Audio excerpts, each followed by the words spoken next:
ये कहानी है एक ऐसे एलियन की जो ब्रह्मांड में किसी और गैलेक्सी से धरती पर आ जाता है क्योंकि उनकी अपनी गैलेक्सी खत्म हो चुकी थी।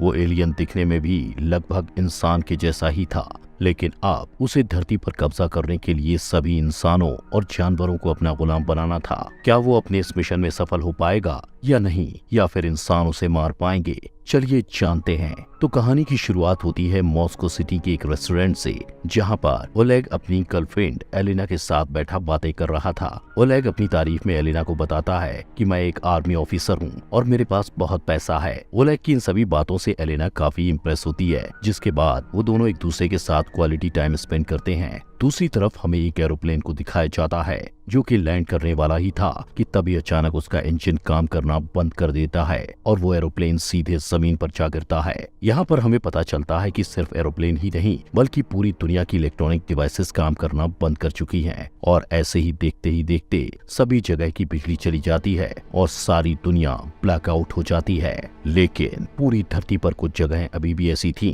जहाँ बिजली मौजूद थी, जिनमें से एक मॉस्को सिटी भी था। मॉस्को सिटी की न्यूज में दिखाया जाता है कि उनका पूरी दुनिया से कनेक्शन टूट चुका है। किसी को भी नहीं मालूम चल पा रहा था कि वहाँ के हालात कैसे हैं। ओलेग भी इसी न्यूज को देख रहा था, लेकिन उसे लगता है कि ये कोई टेररिस्ट अटैक है। जिसके बाद ब्लैकआउट एरिया को क्वारंटीन जोन का नाम दे दिया जाता है और जिन जिन एरियाज में लाइट्स थी उन एरियाज को सर्किल ऑफ लाइफ का नाम दे दिया जाता है। मॉस्को गवर्नमेंट क्वारंटीन जोन की कंडीशन जानने के लिए ड्रोन्स को वहाँ भेजती है, लेकिन रास्ते में ही सारे ड्रोन्स बड़े ही रहस्यमय तरीके से गायब हो जाते हैं। जिसके बाद अब उनके पास आर्मी को भेजने के अलावा कोई और रास्ता नहीं था। जैसे ही सारे सोल्जर्स वहां लैंड करते हैं, उन्हें पता चलता है कि ब्लैकआउट होने के तुरंत बाद क्वारंटीन जोन के सारे लिविंग बीइंग्स जैसे fish, cats, dogs including human beings रहस्यमय तरीके से मारे जा चुके हैं, मानो कि पूरा शहर पल भर में कब्रिस्तान बन गया हो। सोल्जर्स छानबीन कर ही रहे होते हैं, तभी एक सोल्जर पर कोई अननोन व्यक्ति अटैक कर देता है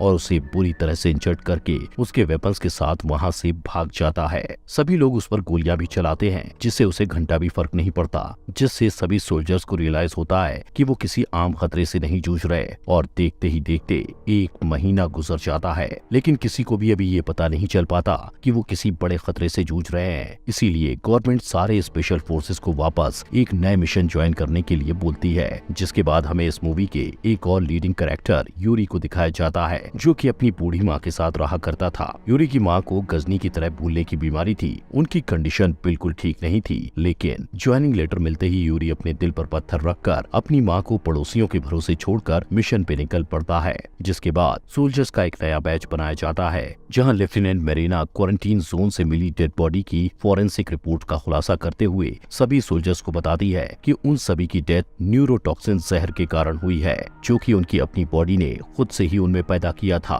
क्योंकि किसी रहस्यमय चीज ने उनकी बॉडी को ऐसा करने पे मजबूर किया था। दिन ढलते ही सारे स्पेशल फोर्सेस क्वारंटीन जोन में जाने के लिए तैयार हो जाते हैं। इस फोर्स में ओलेग भी शामिल था। तब उसे वहां उसकी हाल ही में बनी गर्लफ्रेंड एलिना दिखाई पड़ती है, जो उन लोगों के साथ एज अ डॉक्टर जाने वाली थी। ये लोग आपस में बातें कर ही रहे थे कि तभी वहां का इमरजेंसी अलार्म बजने लगता है। सारे सोल्जर्स अपनी पोजीशंस लेकर जंगल की तरफ गन पॉइंट करके खड़े हो जाते हैं। लेफ्टिनेंट मेरीना बताती है कि जंगल से कोई चीज काफी तेजी से उनकी तरफ बढ़ रही है, जो कि साइज में उनसे काफी बड़े हैं। तभी वो सारे जीव सोल्जर्स पर अटैक कर देते हैं और सारे सोल्जर्स भी अपने बचाव में अंधाधुंध फायरिंग करना शुरू कर देते हैं। अब हमें अगली सुबह का सीन दिखाया जाता है, जहां पर बहुत सारे सोल्जर्स मारे जा चुके थे। फिर हमें ये पता चलता है कि वो सारे जीव जंगली भालू थे। किसी को समझ नहीं आ रहा था कि आखिर भालुओं ने झुंड में उन पर हमला क्यों किया था। नेक्स्ट सीन में हमें ओलेग को दिखाया जाता है, जो कि बीती रात इंजर्ड हो गया था और उसकी गर्लफ्रेंड एलिना उसका ट्रीटमेंट कर रही होती है। वैसे ये वाली ट्रीटमेंट बाकी के ट्रीटमेंट से थोड़ी हटकर थी।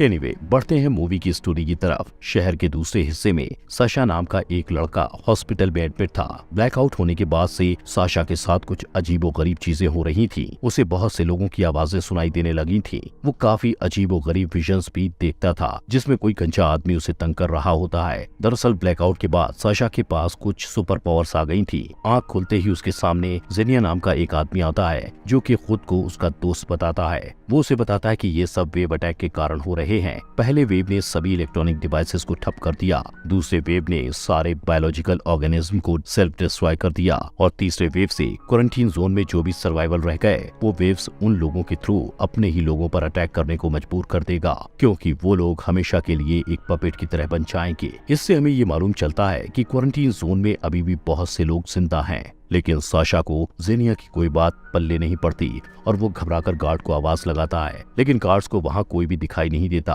क्योंकि साशा जेनिया से अपने माइंड में ही बात कर रहा था और जेनिया फिजिकली रूप से कमरे में मौजूद नहीं था। इन सभी घटनाओं की वजह से सर्कल ऑफ लाइफ के सारे सिविलियन रोड्स पर उतर आते हैं। वे सभी सोल्जर्स पर ही अटैक करने लगते हैं, क्योंकि उन्हें ऐसा लग रहा था कि ये सब गवर्नमेंट की कोई चाल है। दूसरी तरफ हमें आउटपोस्ट का सीन दिखाया जाता है, जहाँ पर सारे सोल्जर्स मल्टी ग्रुप बनाकर क्वारंटीन जोन के लिए मिशन पर रवाना होते हैं। सभी ग्रुप्स में से एक ग्रुप ओलेग और उसके फ्रेंड यूरी का होता है। रास्ते में उन्हें पूरा क्वारंटीन जोन डिस्ट्रॉय दिखाई देता है। एरोप्लेन के क्रैश होने की वजह से ब्रिज टूट गई थी, मैक्सिमम बिल्डिंग डिस्ट्रॉय हो चुकी थी। पहले भेजे गए आर्मी के टैंक्स, हेलीकॉप्टर्स टॉयज की तरह बिखरे पड़े थे। यूरी ओलिया नाम के एक प्रेस कॉन्फ्रेंस के साथ सेफ्टी क्रोव टाउन में पहुंच जाता है, जहां उन्हें अगले कुछ दिनों के लिए ऑब्जर्वेशन कैंप लगाना था। दूसरी तरफ ओलेग और एलेना अपनी टीम के साथ क्वारंटीन जोन के कारकैंड नामक शहर में पहुंच जाते हैं। सभी टीम्स के सोल्जर्स अपने अपने एरिया में निगरानी कर रहे थे। कुछ दिन बीत जाते हैं, लेकिन उन्हें ना तो वहाँ कोई इंसान दिखाई पड़ता है, ना ही उनकी लाशें। नेक्स्ट सीन में हमें साशा को दिखाया जाता है। तभी उसे मिलने आईडी नाम का आदमी आता है, जो कि दिखने में काफी वियर्ड लग रहा था। वो खुद को इंसानों जैसा एलियन बताता है। वो साशा के सुपर पावर्स की हेल्प से इन सभी इंसिडेंट को अंजाम देने वाले की खोज में था। वो विलेन कोई और नहीं, आईडी का भाई रॉ था, और वो आईडी की तरह ही एक एलियन था। आईडी बताता है कि जब ब्लैकआउट हुआ था तब तुम सर्कल ऑफ लाइफ और क्वारंटीन जोन के बॉर्डर पर थे, जिस वजह से तुम में ये पावर्स आई हैं। साशा को कुछ समझ आता उसके पहले लेफ्टिनेंट मरीना और उसके सोल्जर्स वहां आ जाते हैं और आईडी पर गन पॉइंट कर देते हैं, लेकिन आईडी मरीना के सोल्जर्स का माइंड मैनिपुलेट कर लेता है, जिससे सोल्जर्स को मरीना आईडी की तरह दिखने लगती है और आईडी मरीना की तरह। इससे होता ये है कि सारे सोल्जर्स मरीना पर ही गन पॉइंट कर देते हैं। आईडी मरीना से कहता है कि तुम्हारे मानव जाति को अगर कोई बचा सकता है तो वो सिर्फ मैं ही हूँ, इसीलिए एक बार काम होकर मेरी बात सुनो। जिसके बाद मरीना आईडी को इंटरोगेशन रूम में ले जाती है। आईडी बताता है कि वो और उसके लोग अर्थ के जैसे ही प्लेनेट के एक रेसिडेंट हैं और काफी साल गुजर जाने के बाद भी हम बूढ़े नहीं होते और ना ही वो कभी मरते हैं जब तक उन्हें कोई मार ना दे। वो बताता है कि जल्द ही हमारे प्लेनेट का सूरज डिस्ट्रॉय होने वाला है, इसलिए हम लोगों को एक नई प्लेनेट की तलाश है और फिर हमने तुम्हारे प्लेनेट अर्थ को चुना। इसीलिए मुझे और मेरे भाई रॉ को अर्थ पर भेजा गया ताकि हम बाकी लोगों को यहाँ लाने के लिए अर्थ को अच्छे से तैयार कर सके। और तो और धरती पर बनाई गई अंडर वाटर वर्ल्ड पिरामिड्स जैसी चीजें 2 लाख साल पहले हम एलियंस ने ही बनाए थे, लेकिन मैं नहीं चाहता कि रॉ तुम सभी को खत्म कर दे। मैं उसे रोकना चाहता हूँ। और तो और अगले 48 घंटे में हमारी स्पेसशिप यहाँ पहुँचने वाली है। रॉ अपने प्लान के मुताबिक क्वारंटीन जोन के सर्वाइवल को एज अ पपेट वेपन तुम लोगों पे इस्तेमाल करने वाला है। मरीना को आईडी की बातों पर बिल्कुल भी बिलीव नहीं होता। दूसरी तरफ यूरी की टीम को क्वारंटीन जोन में एक जख्मी बच्चा दिखाई देता है, जो कि अभी जिंदा था। वो लोग उसकी मदद करते हैं और उनसे जानकारी लेने की कोशिश करते हैं, लेकिन तभी वो बच्चा उनमें से एक सोल्जर को चाकू से स्टैब करके मार देता है, जिसके बाद यूरी को ना चाहते हुए भी उस बच्चे को शूट करके मारना पड़ता है। ओलिया ये सब देखकर घबरा जाती है। हालांकि ये केवल लड़ाई की शुरुआत थी। रात होते ही क्वारंटीन जोन में रॉ के इशारों पर नाचने वाले पपेट सारे टीम पर अटैक कर देते हैं, जिसके बाद उन सभी के बीच भयानक जंग छिड़ जाती है। यूरी के बहुत सारे लोग मारे जा चुके थे, इसलिए वो अपनी मदद के लिए आउटपोस्ट की तरफ फ्लेयर गन चलाता है। बाकी के सोल्जर्स उनकी मदद को आते उसके पहले अदर टीम भी फ्लेयर गन के थ्रू मदद मांगने लगती है। अब ये बेचारे भी कंफ्यूज थे कि वो किसकी मदद को चाहें। मरीना को इस इंसिडेंट की खबर मिलते ही उसे आईडी की सारी बात सच होते दिखाई देती है। अब उसके पास कोई रास्ता भी नहीं था, इसलिए वो आईडी की हेल्प लेने के लिए अग्री हो जाती है। लेकिन सवाल ये उठता है कि क्यों आईडी मानव जाति की मदद करना चाहता है? क्यों वो अपने ही भाई को मारना चाहता है? क्या एलियंस के पास भी दिल और फीलिंग्स होती हैं? आईडी मरीना से कहता है कि रॉ को ढूंढने के लिए उन्हें साशा की जरूरत पड़ेगी। रॉ को मारते ही मैं उन ह्यूमन पपेट्स को कंट्रोल करके रोक सकता हूँ। मरीना आईडी और जेनिया के साथ आर्मी बेस पर पहुँचती है। किसी को भी आईडी पर भरोसा नहीं था कि वो उसकी मदद करेगा। जाएगा। इसी बीच यूरी की टीम पर एक बड़ा अटैक होता है, जिससे एक एक करके सारे टीम मेंबर्स मारे जाते हैं। अब सिर्फ यूरी और ओलिया ही जिंदा रह गए थे। पपेट्स की संख्या ज्यादा थी, जिस वजह से वो दोनों बाकी की टीम के पास जाने की कोशिश करते हैं ताकि साथ मिलकर उनका मुकाबला किया जा सके। इधर आईडी साशा को ध्यान लगाने में उसकी मदद कर रहा था ताकि वो रॉ के लोकेशन का पता लगा सके। कुछ देर कोशिश करने के बाद फाइनली रॉ के लोकेशन का पता चल जाता है, जो कि किरोव सिटी के एक बिल्डिंग पर है और वहीं से वो सारे लोगों को कंट्रोल कर रहा है। ये वही सिटी थी जहां यूरी और ओलिया अकेले सर्वाइवल बचकर भागे थे। आईडी मेरिना से तुरंत किरोव के लिए निकलने को कहता है। फिर वे सभी निकलने की तैयारी करते हैं। तभी उन्हें पता चलता है कि पपेट्स ने सर्किल ऑफ लाइफ पर भी अटैक कर दिया है। इसका मतलब ये था कि रॉ का थर्ड वेव असर दिखाने लगा है। ज्यादा समय जाया न करते हुए आईडी मरीना और उसके सोल्जर्स किरोव के लिए निकलते हैं। साशा आईडी से कहता है कि रॉ ने मुझे देख लिया है, वो मुझे मार डालेगा, प्लीज मुझे तुम अपने साथ ले चलो। लेकिन आईडी उसे कहता है कि तुम यहीं बेस पर सुरक्षित हो, वहाँ तुम्हें खतरा है। और ये कहकर आईडी मरीना के साथ वहाँ से निकल पड़ता है। मरीना के बेस कैंप से कुछ दूर पहुँचते ही रॉ साशा की लोकेशन जान लेता है और उसे मारने के लिए बहुत सारे मिसाइल्स भेजता है। बेस कैंप पर मौजूद सारे सोल्जर्स उन मिसाइल्स को रोकने की कोशिश करते हैं, लेकिन इसका कोई फायदा नहीं होता और दूर खड़ी मरीना की आंखों के सामने पूरा बेस तबाह बर्बाद हो जाता है। अनलकी बेचारा साशा भी मारा जा चुका था। ये सब देखकर मरीना को बहुत गुस्सा आता है और वो आईडी पर गन पॉइंट कर देती है और कहती है, तुम ये सब पहले से ही जानते थे, क्यों तुमने ये घटिया हरकत की। जिस पे आईडी उसे कहता है कि सिर्फ हम ही लोग ऐसे हैं जो पूरे मानव जाति को बचा सकते हैं। रॉ को साशा की लोकेशन का पता चलना ही था। अगर वो हमारे साथ होता तो अब तक हमारा भी कबाब बन चुका होता, इसलिए हमें ये कदम उठाना पड़ा। अगली सुबह यूरी और ओलिया को ओलेग की टीम मिल जाती है और थोड़ी देर बाद मैरिना और उसके ग्रुप भी उन्हें ज्वाइन कर लेते हैं। सोल्जर्स को आईडी और सर्किल ऑफ लाइफ पे हुए हमले के बारे में सब कुछ बताया जाता है। इसका मतलब था कि अर्थ पर केवल वे लोग ही जिंदा बचे हैं। जिसके बाद सभी लोग टाइम जाया न करते हुए उस बिल्डिंग की तरफ बढ़ते हैं जहां से रॉ सभी को कंट्रोल कर रहा था। लेकिन रास्ते में ह्यूमन पपेट्स उनका रास्ता रोकते हैं, जिसके बाद उन लोगों के बीच वॉर छिड़ जाती है। सभी सोल्जर्स समझ चुके थे कि ये अब वापस नॉर्मल नहीं हो सकते, इसीलिए वे सभी बिना उनकी जान की परवाह किए उन्हें मारते कुचलते टैंक से आगे बढ़ने लगते हैं। कुछ पपेट्स तो अपने शरीर में बॉम्ब बंधे बारिश की तरह उन पे गिर रहे थे, लेकिन काफी मुश्किलों के बाद आर्मी ग्रुप इन पपेट्स से बचकर बिल्डिंग तक पहुंच जाते हैं। जिसके बाद आईडी, यूरी और बाकी के कुछ सोल्जर्स को अपने साथ बिल्डिंग के टेरेस पर चलने को बोलता है और बाकी बचे सोल्जर्स पपेट का मुकाबला करने बिल्डिंग के नीचे खड़े थे। और इसी के साथ फाइनली यूरी और आईडी का रॉ से सामना होता है। यूरी रॉ पे हमला करता है, लेकिन वो उसे एक ही झटके में दूर फेंक देता है। फिर हमें रॉ और आईडी के बीच ताबड़तोड़ फाइट देखने को मिलती है। वो दोनों एक से बढ़कर एक थे।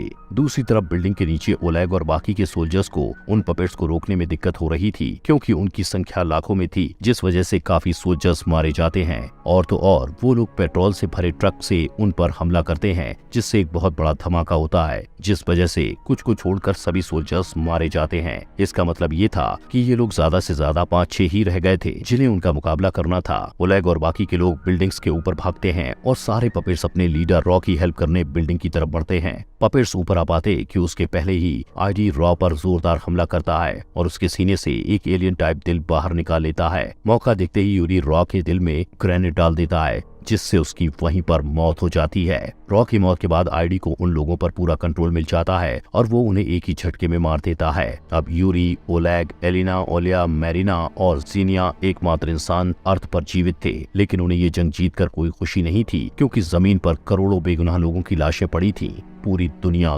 कब्रिस्तान बन चुकी थी। आईडी एंड में सभी को बताता है कि इंसानों में प्यार और रहम नहीं है। तुम इंसान सिर्फ अपने बारे में सोचते हो, इसलिए रॉ इंसानों को अर्थ से खत्म करना चाहता था ताकि एलियंस यहाँ शांति से रह सके, लेकिन मेरा मकसद कुछ और ही था। और इसी के साथ इस मूवी के सबसे बड़े सच का खुलासा होता है। दरअसल आईडी मानव जाति की मदद इसलिए कर रहा था ताकि वो लोग उसे अपना मसीहा मान लें, इनफैक्ट उसे अपना भगवान मानना शुरू कर दें। दिन गुस्से में आईडी से कहता है, तुम सब जानते थे, फिर तुमने ब्लैकआउट होने से क्यों नहीं रोका। तो वो बताता है कि अगर मैं उसे रोक लेता तो किसी के दिल में मौत का खौफ नहीं होता, कोई भी मेरी बात नहीं सुनता, और तुम इतने लोग इंसानों की पॉपुलेशन बढ़ाने के लिए ही काफी हो। इसका मतलब ये कमीना शुरू से लेकर अंत तक अपना फायदा देख रहा था, जिसे अंजाम देने के लिए उसने करोड़ों लोगों की जान ले ली। ये सब सुनते ही सभी को बहुत गुस्सा आता है और एलेना आईडी पर गन पॉइंट कर देती है, जिस पे यूरी उसे कहता है, अपनी गन नीचे करो, इसके जैसे लाखों आ रहे हैं, उसे कैसे रोकोगी, इसका जिंदा रहना बहुत जरूरी है। ये लोग बात कर ही रहे थे कि जेनिया आईडी पर चाकू से हमला करता है, लेकिन आईडी उसके माइंड को मैनिपुलेट कर लेता है, जिससे मरीना मारी जाती है क्योंकि वो उसे आईडी की तरह दिख रही थी और आईडी मरीना की तरह है। ओलेग गुस्से में आईडी को मारने आगे बढ़ता है,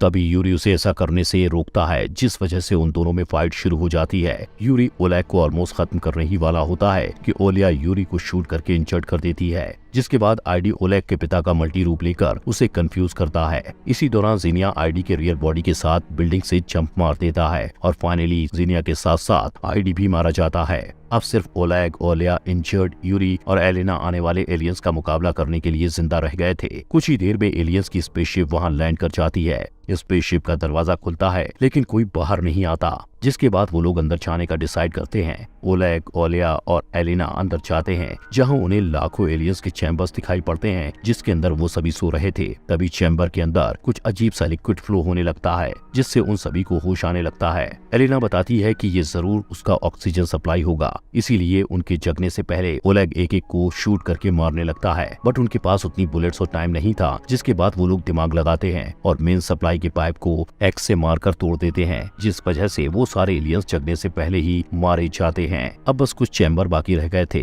जिनमें उन्हें एलियंस के मासूम बच्चे दिखाई देते हैं। तो उन लोगों को आईडी की कही हुई बात याद आ जाती है कि इंसान मतलबी और बेरहम होते हैं, इसीलिए वो लोग बेबी एलियंस को नहीं मारते। कुछ ही समय बाद सारे बेबी एलियंस बाहर आ जाते हैं, जो कि दिखने में आईडी की ही तरह थे। और इसी के साथ ये मूवी यहीं पर खत्म हो जाती है। दोस्तों, आपके अपने फॉक्स एक्सप्लेनर हिंदी चैनल को सब्सक्राइब करने के लिए दिल से शुक्रिया।